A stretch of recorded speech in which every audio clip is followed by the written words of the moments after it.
Hello, I'm Steph from My Driver Classic, and today I'm joined by Mark Harper, who might be a face you recognise. Mark, would you like to introduce yourself? Yes, I'm Mark Harper. I'm the Secretary of State for Transport, and I'm here today just to set out a call for evidence from those in the classic car industry. We're trying to make life easier for people who are improving and modifying their classic cars by changing the way the DVLA interacts with them. And we want to hear from all of your viewers to respond to that call for evidence, to tell us what we can do to make their lives easier. Absolutely. Now, some of you that follow me on social media may have known that I already asked you the other day what your big concerns about the classic car community was, and you fed back to me in your droves. And so what I've done is I've tried to sum it up quite succinctly. But first of all, before we get into the serious questions, we're going to start off with a fun one. What is your earliest memory of classic cars? Oh God. Well, I suppose it depends whether you call it a classic car or not. So my first ever car, Yeah. I'm not sure if it's classic, was a Volkswagen Beetle. Oh, okay. So probably now would be old enough to count. I'm not sure if it would qualify. That was my first one, and then. But then I'm afraid I'm back to just driving sort of regular cars that the Labradors will fit in the back of now. Oh, so no, we'll I let was you very off. envious this morning, looking at all these fantastic cars and wishing that I had one. Now, a lot of people watching at home today will be wondering what has prompted this call for evidence. So since I got this job, I've had a lot of people in the industry and some of the members of Parliament in the all-party group who are interested in this subject basically tell me that when classic car enthusiasts and the industry deals with the Driver and Vehicle Licensing Agency, the DVLA, they sometimes feel that it's a bit bureaucratic, not flexible enough, and difficult to deal with.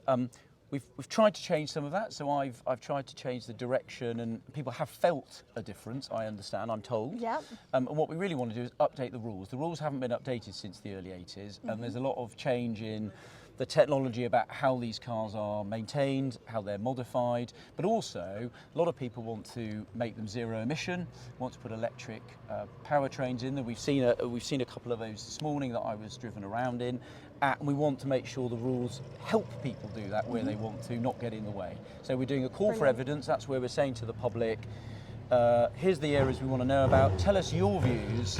We'll collate all of those, and then we'll think about how to respond, and we'll set that out in the autumn. Now, you were telling me earlier that you were admiring all the cars, you thought they were gorgeous and you were loving what was on display, but these cars wouldn't be here without the skills that are held by our engineers, by the mechanics that work on them. And I and a lot of my viewers have a lot of concerns about skills, and I know this doesn't directly feed into your department, but I know, for example, that some of the funding hasn't increased in the last 4 or 5 years, which has really put a lot of constraints on things. There are concerns around making sure that the next generation that are coming up have the skills to keep these cars on the road.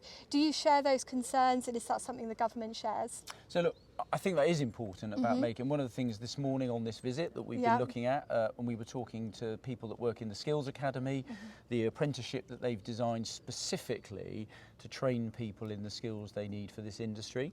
So we're very, very supportive of that. That fits into the government's apprenticeship framework. And I've said we'll keep working with this industry. I'll work with my colleagues in the Department for Education to make sure that that apprenticeship offer delivers the skills coming through the pipeline. This is an important, as well as all the people that love it and are interested in it, it's a really important industry. It employs over 100,000 people, £18 billion contribution to the economy, and we want to see it grow and thrive, not just in the UK, but also, talking to the companies today, the products that they export around the world. That's wonderful, and it's wonderful that you see it going globally as well. Now, I'm sure that everybody has brought this up with you in recent times, but ULEZ is such a big concern for people with classic vehicles. And when I say classic vehicles, I don't mean age 40 plus, because they aren't paying for ULEZ. It's that bracket that we are so in danger of losing, that sort of 20 to 25 up to 40 years of age. And it's quite a concern because a lot of people, through the schemes where you're given £2,000 for scrapping and various other initiatives, we are incredibly worried as a community that we are going to lose the next generation of classic cars. And they're as much of a concern for us as the classic cars that we see here today that already fit in that 40 plus bracket. Now, I know that Glasgow has a 30-year rolling exemption, whereas London and some of the other areas, I believe Bristol, have a 40-year rolling exemption. Is there an appetite to building in more initiatives to protect that bracket of cars which falls into that 20 to 40? So look, on the specific rules that exist in places like London, those schemes are the responsibility, or in London's case, of the Mayor of London. as you know, rolling out ULEZ to outer London was very unpopular, and actually if you look at the result of the election, in the areas in London where it was expanded to, actually I think that was reflected in the election results in those parts of London. So I think the Mayor should listen to people. The rolling it out to outer London was not driven by concerns about air pollution. The evidence said that it was going to make a very minor impact on air pollution. My view is it was about raising money, and it was about rolling out the infrastructure because he wants to introduce road pricing. I don't think that's a good thing to do at all. No, I don't. And I also want to make sure that these schemes don't drive classic cars off the road. There are ways that you can make these cars compliant with those schemes. We want to make that easier, but we don't want to force these cars off the road. So as far as the government's concerned, we're trying to make it easier for people to keep classic cars on the road, not more difficult, and I hope other elected politicians in the country do the same.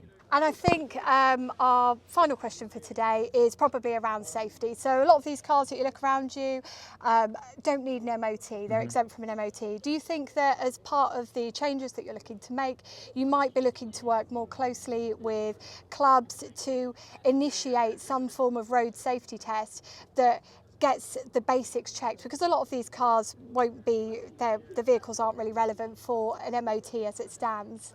Well, look, I think that's one of the things. This is a call for evidence. So actually one of the things we want is to hear from both the classic car owners themselves. We want to hear from those clubs. We want to hear about what they think is important and to do things. Do they think there should be changes? But also, if they do think there should be changes, are there ways we can do it in a way that is light touch, not bureaucratic, makes their life easier, and we want to get the balance right. So my plea would be, final thing would be, people should respond to the call for evidence, whether it's directly or through one of the clubs that they're in. Tell us what they think. We'll pull all of that together, and then when we make some changes, we'll be doing it having listened to the range of voices that we've heard from. Well, thank you very much for doing that, My because pleasure. it's such an important part of the wider world, and we thank you for your time and your concerns. Not at all. Thank you very much indeed. Lovely to see you. Cheers, Thank lovely to see you. Now, you might have thought we were going to stop at the interview, but here's the thing. We're never far from calamity where there's a classic car involved.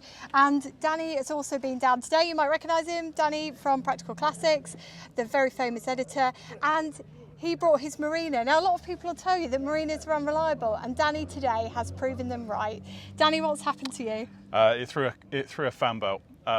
South of Milton Keynes, and I saw the red light come on straight away, so I knew to stop, because obviously the fan belt drives the water pump as well. I have got a spare fan belt, but it's the wrong one. It doesn't fit. So I went to a local golf club, said, has anybody got any cable ties? Because I didn't carry my own, which I should have done. And they gave me some cable ties. I fashioned myself a fan belt out of a bunch of cable ties, and it got me here. So there you go. That's a little tip for you. String maybe doesn't work so well because you've got to tie the knot. With a cable tie, pull it nice and tight, adjust it up, and it'll get you to where you want to go. Now, I have sent you on your way with a little present, haven't I? Where is it? Here we go. You have delivered a cam belt to me, which is currently nestling in the front of the engine bay. I'm about to fit it, but I thought my hands are dirty enough as it is, and I don't want to be too rude in front of Steph. Oh no! Well, do you know what? Just let the Heritage Skills Academy boys do it. Oh, that's true. Great. Just let them well, do it. they're here on there. They're here at Bicester, and actually, I might just tootle down there and just ask them to give it a check over. But one of the things about what we do on PC, we fix our own cars, we break down in our own cars. We've got a little saying: we break down so you don't have to. And I think I've proved it today. But I'm a loyal reader and I still break down. Anyway. It's part of the fun. I guess we're both here for the same reason today, is we're both here for the call for evidence.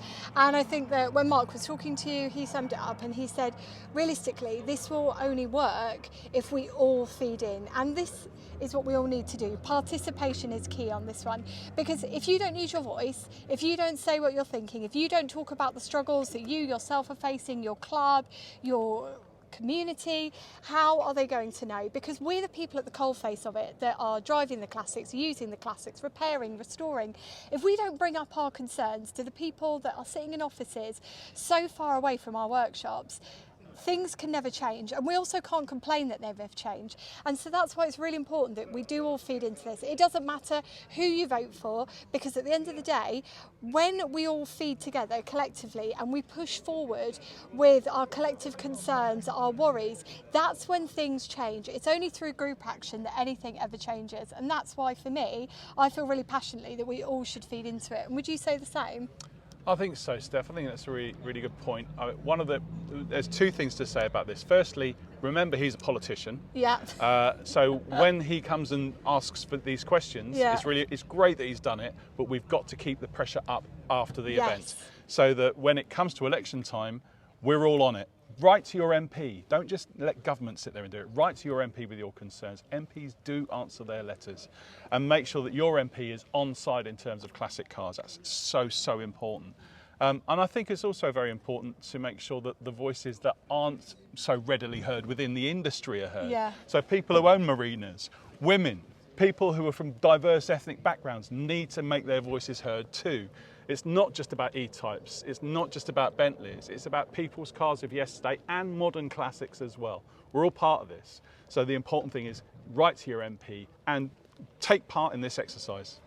And can I just say as well that a group that I think we need to remember are the people that aren't online. There'll be a lot of older people in your clubs that maybe aren't as tech savvy as you, so please make sure that if they want to feed in, that you are taking the time to sit down with them, use a laptop, get their concerns across, because whilst they're the people that have maybe been at the face of it for many decades, and they maybe won't be here in a couple, their views are just as important as the people that will be driving these cars tomorrow. Expertise and knowledge from yesteryear is just as important as hindsight and future views. So make sure you feed in. Danny's right, keep the pressure up.